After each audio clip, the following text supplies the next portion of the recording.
Christmas Eve, 1944. A German lieutenant crouches in a foxhole near the Belgian village of Band, watching American artillery positions through frozen breath. He's 23 years old and has survived 3 years on the Eastern Front. He knows every sound a shell makes, the whistle, the impact, the fragmentation pattern. He's calculated where to dig, how deep, which trees provide cover. Tonight, his calculations will mean nothing. The first American barrage arrives without the familiar ground impact. Instead, the shells detonate 40 feet above his position, creating a rain of steel that ignores every defensive lesson he's ever learned. In 15 minutes, his entire company, 147 men, will be casualties. He doesn't know it yet, but he's just encountered a weapon so revolutionary that enemy commanders will call it impossible even while holding captured examples. A weapon that will help end the war, and begin an entirely new era of technological combat. Context: the desperate moment, December 1944. Hitler's last offensive, the Battle of the Bulge, has smashed through American lines with brutal efficiency. 200,000 German soldiers, supported by more than 1,000 tanks, have created a 50-mile bulge in Allied positions.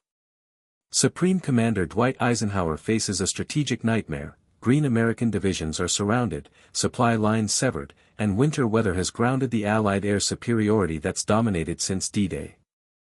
At the freezing Belgian town of Bastogne, the 101st Airborne Division finds itself completely encircled by 3 German divisions.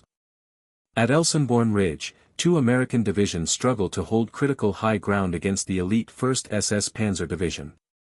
Throughout the Ardennes Forest, American forces are outnumbered, outgunned, and fighting for survival. Traditional artillery, the Army's primary killing weapon, isn't enough. German forces know how to use terrain, how to dig in, how to advance during poor weather when American observers can't adjust fire.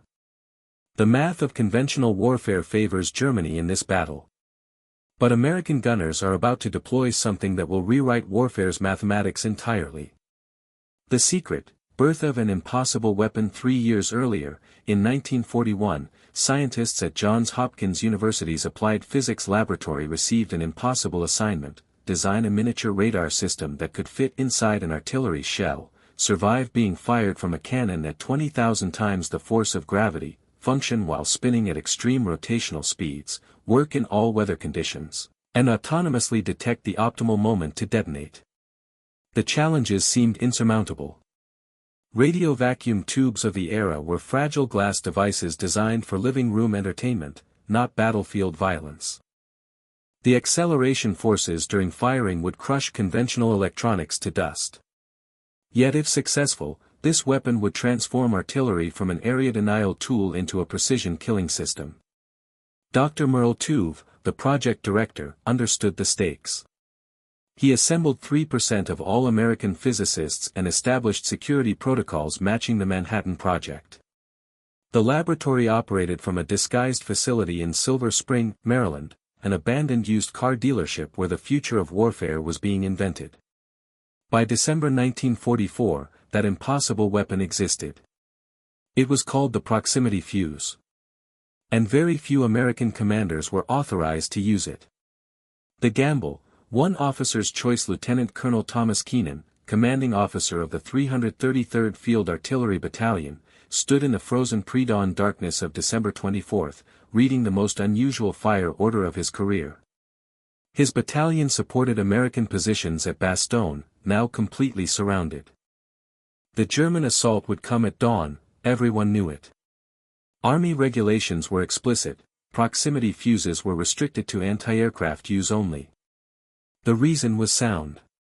If Germany captured intact examples and reverse-engineered them, they could deploy the technology themselves. The weapon's secrecy was considered as vital as its effectiveness. But Keenan understood battlefield reality. His gunners were firing blind in the darkness and fog.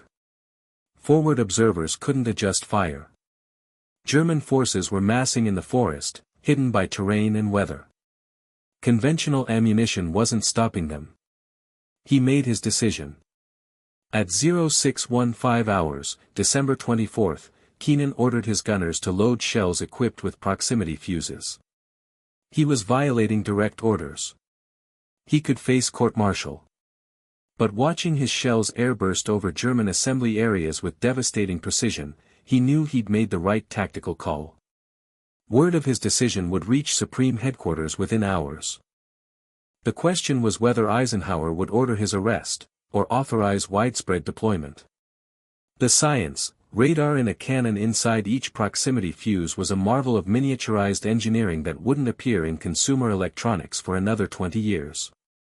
A radio transmitter, no larger than a thimble, broadcast waves at 180 to 220 MHz.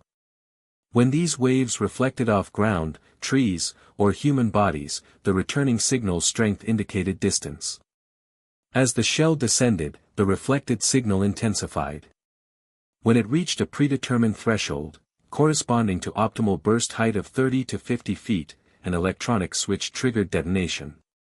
The entire system operated in the half-second between firing and target impact, making thousands of calculations that human gunners couldn't possibly perform. The engineering required breakthrough after breakthrough. Dr. James Van Allen designed vacuum tubes the size of pencil erasers that could withstand forces that would pulverize bone.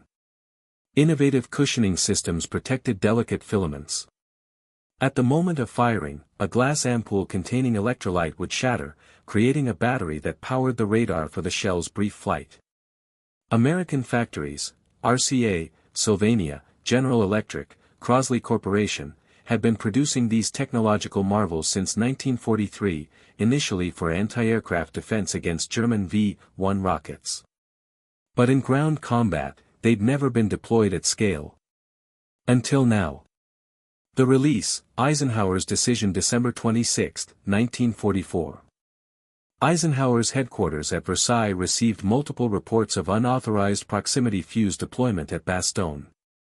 Simultaneously, intelligence confirmed that German forces had overrun American supply dumps and captured approximately 15,000 proximity fused shells. The security argument for restriction no longer applied, Germany had the weapon in hand. But the tactical argument for deployment was overwhelming. Every report from Bastogne described proximity fuses as devastatingly effective, far exceeding conventional ammunition's impact. Eisenhower made his decision in less than 2 hours. At 1,430 hours, December 26, Supreme Headquarters released proximity fuses for general ground combat use across the entire European theater. Logistical networks immediately began distributing shells to artillery units throughout the Ardennes. Within 24 hours, American gunners who'd never seen proximity fuses were loading them into their howitzers. Within 48 hours, the weapon's impact would become unmistakable. Within a week, German commanders would be filing reports describing an artillery threat they had no tactical answer for. The Battle of the Bulge was about to turn decisively. Bastogne, the siege that wouldn't break the 101st Airborne Division, surrounded at Bastogne, held a vital crossroads that German forces absolutely needed to continue their offensive westward. For 6 days, waves of German infantry and armor had assaulted the town from every direction. American casualties mounted. Ammunition ran low. The defensive perimeter contracted. On December 24, German commanders sent surrender demands under white flag. Brigadier General Anthony McAuliffe's one-word response, "Nuts," became legendary. But defiance required firepower to sustain it. The 463rd Parachute Field Artillery Battalion, equipped with lightweight 75 mm howitzers, began receiving proximity-fused ammunition on December 24. Over the next week, they would fire more than 7,000 rounds, a significant percentage using the new fuses. German assault formations discovered that their tactical training, spreading out to minimize casualties, using terrain for cover, advancing during fog and darkness, no longer worked. The proximity fuses detonated at optimal height regardless of visibility, weather, or terrain. Fragments rained down from above, finding soldiers in foxholes, behind trees, in ditches. The psychological impact proved as devastating as the physical. German infantry began refusing assault orders, not from cowardice but from rational calculation that advancing into proximity-fused artillery fire meant certain death. Unit cohesion collapsed. The siege of Bastogne, which German planners expected to break in days, held until Patton's Third Army relieved it on December 26. Elsenborn Ridge, where the SS died. Elsenborn Ridge, a steep forested slope northeast of Bastogne, represented the northern shoulder of the German offensive. If German forces captured it, they could drive west and split American armies. The 2nd and 99th Infantry Divisions, supported by massed artillery, had to hold. Between December 17 and 20, the 1st SS Panzer Division, Leibstandard Adolf Hitler, Hitler's personal guard division, launched repeated assaults up the ridge. These weren't conscripts or second-line troops. They were the elite of the Waffen-SS, indoctrinated, experienced, and considered among Germany's finest soldiers. American artillery fired 160,000 rounds in those 3 days. Approximately 40,000 were proximity-fused, just 25% of total shells. But those 40,000 accounted for an estimated 60% of the 5,000 German casualties. The mathematics were undeniable. Proximity fuses multiplied American firepower by roughly 4 times. The forested terrain, which Germans counted on for concealment, became a killing field as airbursts shattered tree branches into thousands of wooden projectiles traveling at lethal velocities. On December 20, the German attack stopped. The elite of the Waffen-SS had been shattered by American technology. The northern shoulder of the Bulge would never break. Elsenborn Ridge stands as perhaps the clearest demonstration of proximity fuses' tactical dominance.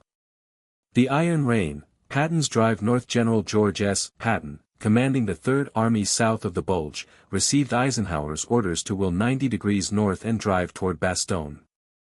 It was a logistically staggering maneuver, 3 entire divisions changing direction in winter weather over icy roads, but Patton promised to attack within 48 hours.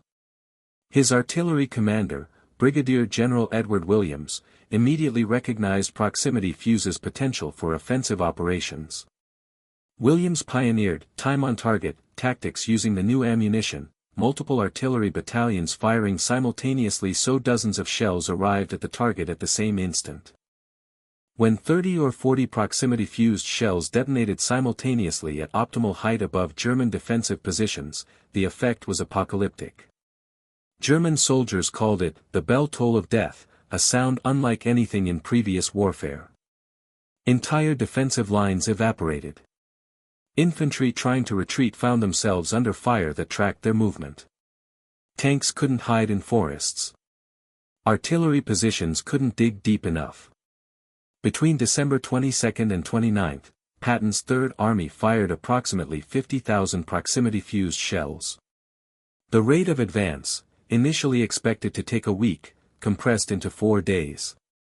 On December 26, Patton's lead tanks reached Bastogne. The siege was broken. The German offensive's momentum was finished. Patton, never one for understatement, wrote in his diary, "The new fuse is devastating. It may be the weapon that wins this war." The quiet casualties, forest death in the dense Ardennes forests, proximity fuses created tactical conditions that no amount of training could counter. When a conventional artillery shell struck the ground, experienced soldiers knew safe distances and protective positions. Forest fighting had centuries of accumulated tactical wisdom about using terrain for cover. Proximity fuses rendered that wisdom obsolete. Shells detonating 30 to 50 feet above the forest canopy created 360-degree fragment patterns. The initial blast steel fragments were deadly enough. But the secondary wooden shrapnel from shattered tree branches multiplied the kill zone exponentially. German soldiers found themselves in an impossible tactical situation. Spreading out to minimize casualties from conventional artillery made them vulnerable to proximity fuses' wide area effects. Concentrating for mutual support meant entire squads could be eliminated by single shells. There was no correct tactical response.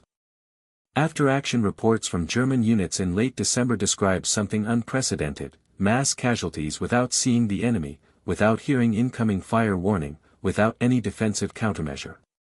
Some reports mention soldiers with psychological breaks, refusing to stay in forested areas even under direct orders. The Ardennes forest, which German planners had counted on to mask their offensive's buildup and provide defensive advantages, became a death trap when American artillery could strike through the canopy with precision. In mid-December, advancing German forces overran an American ammunition depot near Monshaw, capturing more than 15,000 proximity-fused shells. For German intelligence, this should have been an intelligence windfall, a chance to understand and potentially counter the weapon causing such devastating casualties. German technical experts transported samples to laboratories in Berlin. What they found confused them completely.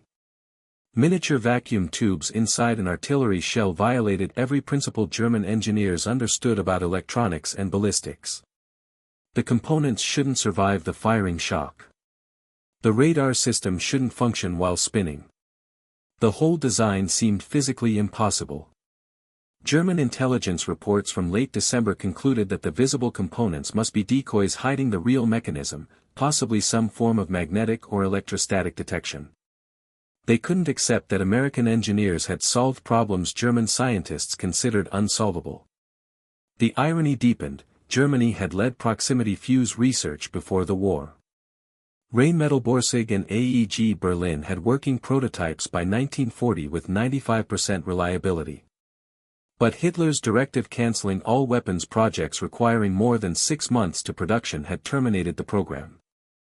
German engineers couldn't believe Americans had completed what they'd been forced to abandon.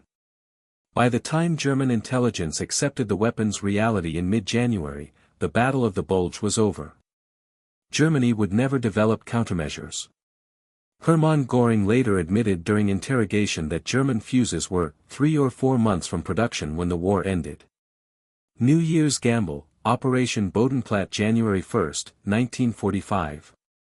The Luftwaffe, Germany's air force, launched Operation Bodenplatte, a massive surprise attack with 900 fighters against Allied airfields. The goal: destroy Allied aircraft on the ground, temporarily regain air superiority, and support the failing Bulge offensive. The initial strikes achieved complete surprise. Allied aircraft, many grounded for New Year's celebrations, were caught defenseless. German pilots strafed runways, destroyed parked bombers and fighters, and damaged fuel depots. For 2 hours, it seemed like Germany had pulled off a stunning tactical success. Then the returning German aircraft met walls of proximity-fused anti-aircraft fire. Allied anti-aircraft batteries, equipped with proximity fuses since 1944, engaged German fighters with unprecedented accuracy. Shells detonated precisely where they would cause maximum damage, not requiring direct hits but proximity kills. Of 277 German aircraft lost that day, 172 fell to anti-aircraft guns. The kill rate stunned both sides. The Luftwaffe, already crippled by fuel shortages and pilot losses, lost more experienced aircrew in 1 day than it could replace in 6 months. Operation Bodenplatte accomplished its tactical goals but destroyed Germany's operational capability. The Luftwaffe never recovered. Proximity fuses had demonstrated dominance not just in ground combat but across the entire battlefield spectrum. The industrial miracle, American production behind every proximity fuse fired in the Ardennes, stood an industrial achievement matching the weapon's technical innovation. By December 1944, American factories were producing 40,000 proximity fuses daily, 1 every 2 seconds, 24 hours a day. Over 100 companies contributed to production. Crosley Corporation abandoned refrigerator manufacturing. Emerson Radio retooled from home electronics. RCA, Sylvania, and General Electric dedicated entire facilities to fuse production. Each fuse contained 130 precision components requiring individual quality control. The workforce was predominantly women, working 12-hour shifts 6 days a week. They couldn't know what they were making. Security compartmentalization meant each worker saw only their assembly station. They maintained precision that would challenge modern manufacturing while knowing only that their work was vital to the war effort. Quality control was ruthless. Every solder joint underwent magnification inspection. Random samples were actually fired to ensure battlefield reliability. The rejection rate was unforgiving, any deviation meant discarding the entire fuse. Despite this, production reliability exceeded 80%. The program cost exceeded $1,001,944, second only to the Manhattan Project. But cost reduction through mass production was remarkable. Early fuses cost $732 each. By late 1944, mass production had driven costs to $18 while maintaining quality. 22 million proximity fuses were produced during the war. 200,000 deployed during the Battle of the Bulge. Industrial democracy had created a weapon authoritarian Germany couldn't match. The calculations, what the numbers meant post-war analysis attempted to quantify proximity fuses' impact. The numbers tell a stark story. Approximately 200,000 proximity fused shells were fired during the Battle of the Bulge, accounting for an estimated 15,000 to 20,000 German casualties, roughly 20% of total German losses in the battle. The weapon achieved 5 to 10 times greater effectiveness than conventional ammunition while requiring no forward observation in poor weather. This wasn't marginal improvement. It was revolutionary advantage. Field Marshal Gerd von Rundstedt, German commander of the Western Front, testified during post-war interrogation, the proximity fuse was decisive. Our attacks broke down not because of American courage, though they fought well, but because of artillery that seemed to have eyes. General Otto von Manschufel, commanding the 5th Panzer Army, stated, "The American artillery was the terror of our soldiers, especially the new shells that exploded in the air. They caused panic even among veteran troops. The human cost was staggering. German soldiers, many teenagers conscripted in the war's final desperate months, died in ways that traditional warfare had never contemplated. They were killed by weapons that possessed a form of artificial intelligence, that could sense their environment and choose the optimal moment to detonate. Behind every statistic lay human tragedy. But the moral calculation was complex. Without proximity fuses, how many more American soldiers would have died? How many more months would the war have lasted? How many more Holocaust victims would have perished awaiting liberation? The aftermath, January 1945. By mid-January 1945, the Battle of the Bulge was effectively over. German forces retreated toward the Rhine, having accomplished nothing except catastrophic casualties they could never replace. Hitler's last offensive had cost Germany approximately 100,000 casualties while gaining no strategic objectives. American forces had suffered 75,000 casualties, including 19,000 killed. But they'd held. They'd stopped Germany's final offensive. And proximity fuses had been a decisive factor in that victory. The weapon's deployment continued beyond the Ardennes. As Allied forces pushed into Germany itself in spring 1945, proximity fuses remained standard ammunition. German military leadership had no tactical answer. Their intelligence apparatus had failed to recognize the threat until too late. Their industrial capacity couldn't match American production even if they'd understood the technology. On January 6, the War Department authorized limited public disclosure. The New York Times reported a new type of artillery shell that multiplies the effectiveness of American guns, without explaining the technology. But among military circles, proximity fuses' reputation was established. They'd proven themselves as the most effective artillery innovation since explosive shells replaced solid shot. The war in Europe would continue for 4 more months. But the outcome was no longer in serious doubt. Germany had lost the technological race. And in modern warfare, that meant they'd lost everything. The legacy, what we inherited. The proximity fuse's influence extended far beyond World War II's battlefields. It represented the first autonomous weapon system, a device that could sense its environment and make targeting decisions without human input. Every guided missile since has descended from that principle. Dr. James Van Allen, who designed the miniaturized vacuum tubes that survived 20,000 G-forces, applied that expertise to satellite instrumentation. His instruments, launched in America's first satellites in 1958, discovered Earth's radiation belts, now called the Van Allen belts. The engineering that created battlefield death also opened space exploration. The miniaturization techniques developed for proximity fuses accelerated the electronics revolution. Components designed to fit inside artillery shells became the foundation for transistor radios, early computers, and eventually the microprocessor. The proximity fuse program's quality control and supply chain coordination pioneered modern manufacturing practices. In military terms, proximity fuses established a new paradigm. Technological superiority could provide decisive advantage even when outnumbered. This lesson shaped Cold War defense strategy and continues influencing military planning today.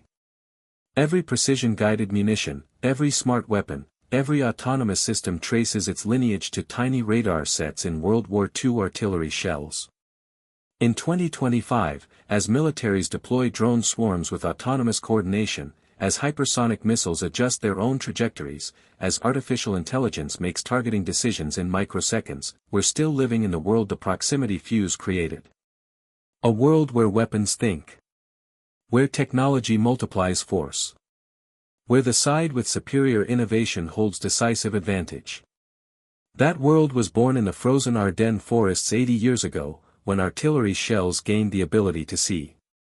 When American industrial democracy demonstrated it could out-innovate authoritarian regimes. When one weapon changed the mathematics of death, and altered warfare's trajectory forever.